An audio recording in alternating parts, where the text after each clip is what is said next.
sommes de retour sur le plateau chouchou. Et oui, et de l'autre côté à Yaoundé, nous avons la présence de M. Ghislain Pierre-Arsenault. C'est pour la rue de presse. Bonjour M. Ghislain Pierre-Arsenault, c'est à vous l'antenne à Yaoundé. Bonjour Thierry Carole, bonjour Sofiane, plaisir partagé de vous retrouver sur l'antenne ce matin. Bienvenue à Yaoundé, c'est la capitale du Cameroun où je vous accueille comme d'habitude le cœur enflammé de joie, vous mais également nos millions de téléspectateurs, ceux du Cameroun et du monde entier qui sont tous chargés fort d'informations. Bienvenue donc à cet exercice. Eh bien, au Cameroun, en ce 2 septembre 2019, c'est donc un jour de rentrée scolaire. Près de 6 millions d'élèves de la maternelle, du primaire et du secondaire qui sont donc attendus dans les établissements scolaires. Vous comprenez bien que le quotidien camerounais à capitaux publics, j'ai nommé Cameroun Tribune édition de ce lundi, se penche d'abord et surtout sur ce sujet. C'est donc un jour de rentrée dont parle le journal, parce qu'il s'agit bien de l'école au pluriel, l'école avec les deux langues officielles du Cameroun, à savoir l'anglais et le français. Et en parlant justement de grands jours aujourd'hui, pour parler de cette rentrée scolaire, le quotidien Cameroun Tribune réexplique un peu quels sont les enjeux à la fois de l'instruction mais également de l'éducation. L'école partant justement avec ces deux valeurs-là, et le chef de l'État disait déjà en amont que la jeunesse camerounaise était le fer de lance de la nation, d'où donc la préoccupation qui est formulée par Cameroun Tribune ce matin, question justement de revenir à ce grand moment de la vie nationale. Il y a donc ces assurances, mais il y a aussi des inquiétudes à retenir pour ce qui est justement de la rentrée scolaire dans les deux régions du nord-ouest et du sud-ouest camerounais. La Voix du Centre également en kiosque ce jour évoque lui aussi cette rentrée scolaire dans un contexte sécuritaire que l'on sait, malgré donc les multiples appels qui ont justement été formulés, malgré les nombreuses réunions préparatoires qui se sont tenues, aussi bien au niveau de la gouvernail, c'est-à-dire les membres du gouvernement au plus haut niveau, même également au niveau de la base, parce qu'il y a les autorités administratives et les services publics déconcentrés sur le terrain qui se sont également impliqués dans la préparation de cette rentrée scolaire. Malgré tout cela, le journal La Voix du Centre annonce que de nombreuses écoles n'ont pas du tout réouvert leurs portes ce matin dans le nord-ouest et le sud-ouest camerounais. Cela va naturellement avec des regrets, surtout que le ministre en charge de l'éducation de base avait déjà établi à près de 5000 le nombre d'écoles qui avaient fermé boutique dans ces deux régions, et cela dure depuis 3 ans maintenant. La Voix du Centre, dans sa production de ce lundi, essaie donc d'exprimer cette inquiétude relativement à ces écoles qui n'ont pas réouvert leurs boutiques à l'occasion de cette rentrée scolaire. Cela a d'ailleurs été martelé à l'occasion d'une réunion de sécurité justement que présidait Joseph Betty Assomo, le ministre délégué à la présidence de la République, chargé précisément de la défense, qui réunissait donc autour de lui non seulement le ministre pour la Tangandji en charge de l'administration territoriale, mais également le secrétaire d'État en charge de la gendarmerie Galax et Toga, au même titre que le délégué général à la sûreté nationale, pour ne pas le nommer, Martin Bagangele, et autres DGRE, qui étaient donc réunis autour du ministre délégué à la présidence de la République chargé justement de la défense. Le journal La Veuve qui propose justement un compte rendu, mais un compte rendu d'assurance et même de réassurance, sinon dans le même canevas, du moins en partage avec l'épervier qui lui aussi revient ce matin sur cette réunion de sécurité qui s'est donc tenue vendredi dernier, et justement il s'agissait pour les autorités, les pouvoirs publics en général, de se pencher davantage sur comment allait être organisée la sécurité des hommes et des biens en ce jour de rentrée scolaire sur l'ensemble du territoire national, et précisément à Bamenda et à Boya, pour parler justement des deux capitales des régions camerounaises qui traversent justement une crise sécuritaire qui dure depuis maintenant 3 ans au Cameroun. Mais le quotidien se penche aussi sur un autre fait, à savoir qu'il y a la rentrée au niveau des routes, et aussi revient-il pour parler justement encore du quotidien L'Épervier de Léopold Nudjo. Il y a donc Jean-Ernest Massénangale Bibéen, le ministre camerounais en charge des transports, lui aussi était sur le terrain des agences, question d'accompagner en toute sécurité la rentrée scolaire 2019-2020. Mais à propos de la rentrée scolaire, une question taraude encore l'esprit du journal. L'essentiel, vous allez le voir, eh bien, rentrée ou pas rentrée 2019-2020 pour ce qui est du nord-ouest et le sud-ouest camerounais. La question qui est d'ailleurs formulée, vous le voyez, en langue anglaise, c'est l'une des langues officielles du Cameroun, qui oppose donc la ferveur populaire qui a été observée autour de cette rentrée scolaire à la réalité sur le terrain. On disait tantôt un certain nombre d'écoles qui n'ont pas du tout réouvert leurs portes. Et pendant que Défi Actuel, également en kiosque ce jour, s'attelle à se demander si le gouvernement n'avait pas remplacé passer une fenêtre par une porte, cela relativement à ce qu'il est convenu d'appeler, et c'est un grand concept qui avait été annoncé par le président de la République lui-même, la gratuité de l'école publique au Cameroun. Cela relève-t-il d'une espèce d'utopie, ou alors cela est-il une réalité? En tout cas, Défi Actuel, l'hebdomadaire en kiosque ce matin propose une espèce de bilan, les associations des parents d'élèves obligeant d'ailleurs des frais, des coûts d'informatique. Il y a cela, il y a également le matériel d'hygiène, au même titre que les rames de papier et autres frais divers qui sont donc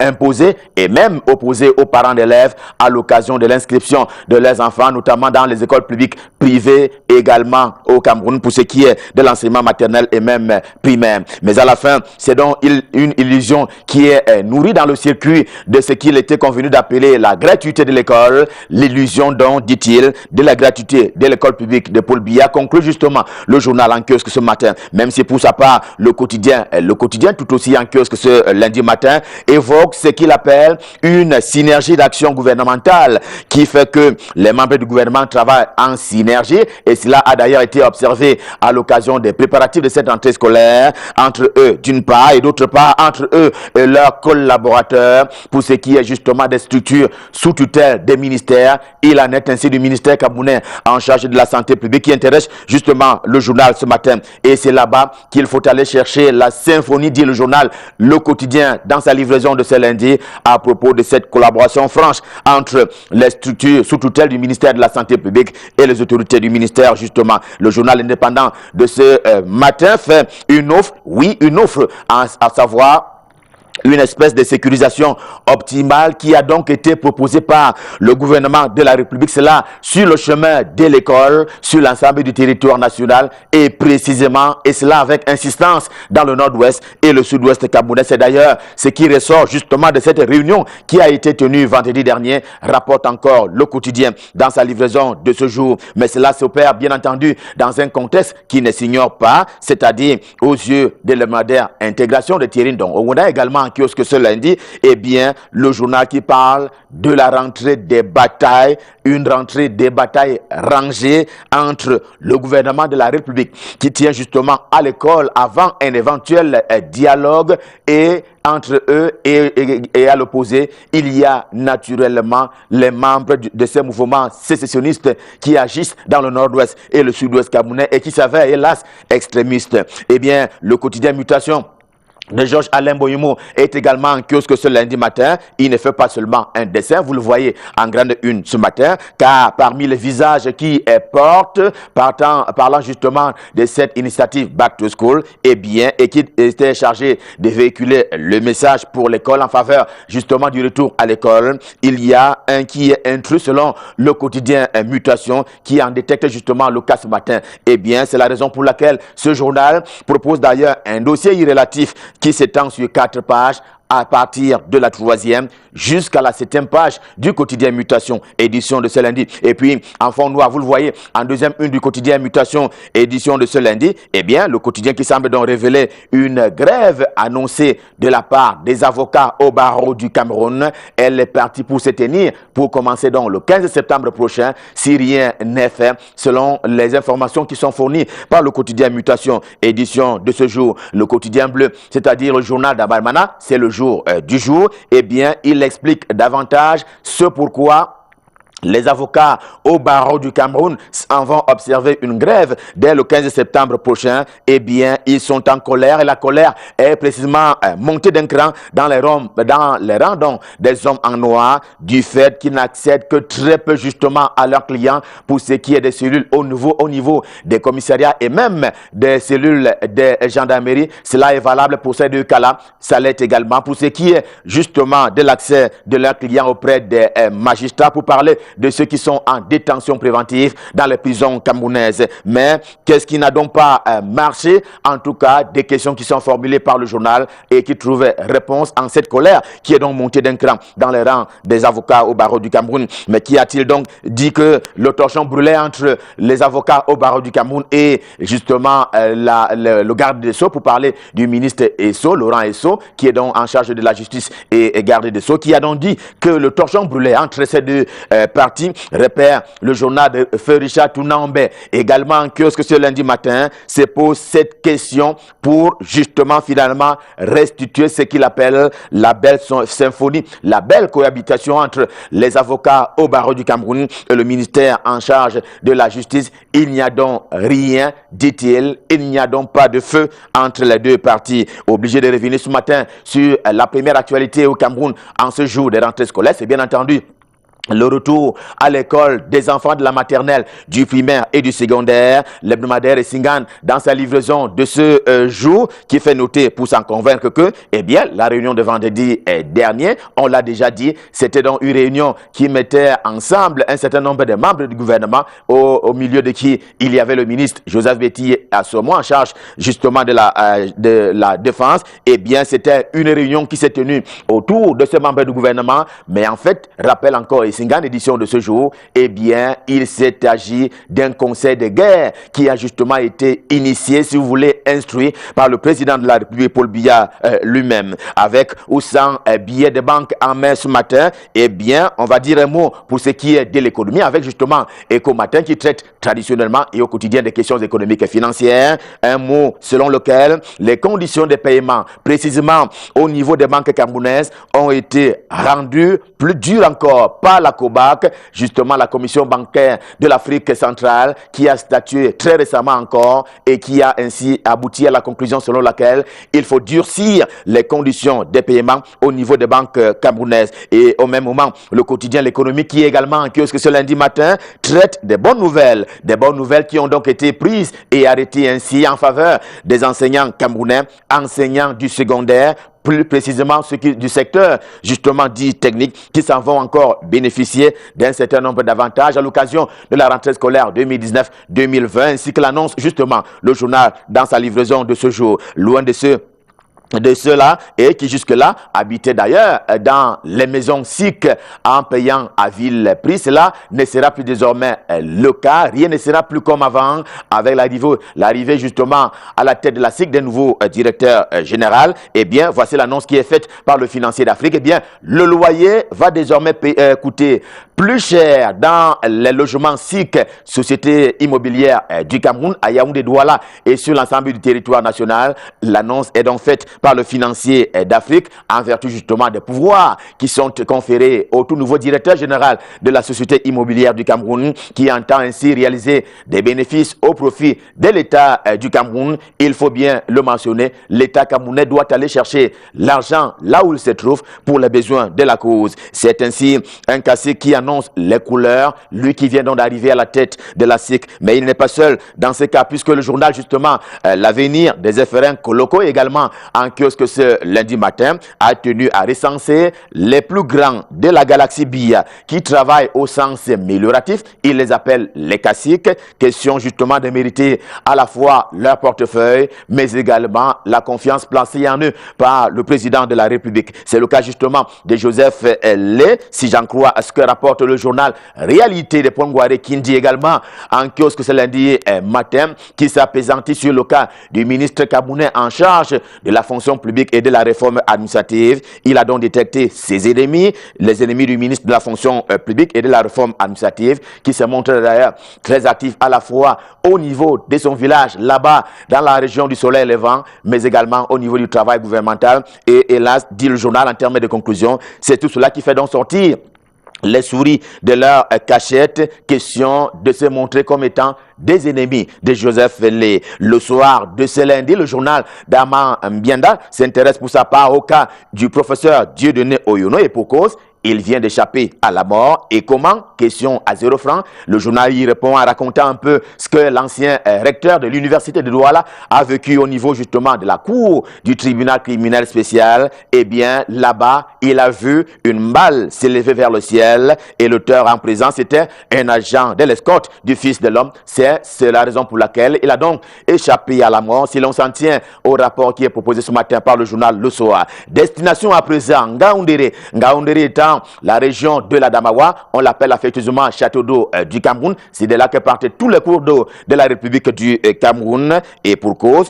il faut y aller en compagnie justement du journal à bord de région commune de Joseph Emmanuel Bana. Le journal est en kiosque. Eh bien, il est allé à la rencontre de cet homme qui fait d'ailleurs la principale une du journal Région Commune édition de ce jour. Il s'appelle Aboubakar Abba Wakili. C'est le maire de Belel. Nous sommes bien dans la région de la Damawa. Il est donc le chef de file ainsi désigné par le journal des maires de cette partie du pays, la région de la Damawa, qui penche ainsi pour un développement local, mais un développement avec énergie, avec tact et surtout dans l'intérêt des populations. Eh bien, le maire Aboubakar Abba Wakili, donc de Belel, qui fait la une principale des régions communes. Et avec région commune, édition de ce jour, revue de presse Made in Yaoundé, à l'occasion de ce premier rendez-vous de la semaine, Stop Fin, nous vous avons servi le cœur enflammé de joie comme à l'accoutumée. On prend rendez-vous pour demain quand il sera 7 heures pour le même exercice et nous serons dans les mêmes dispositions.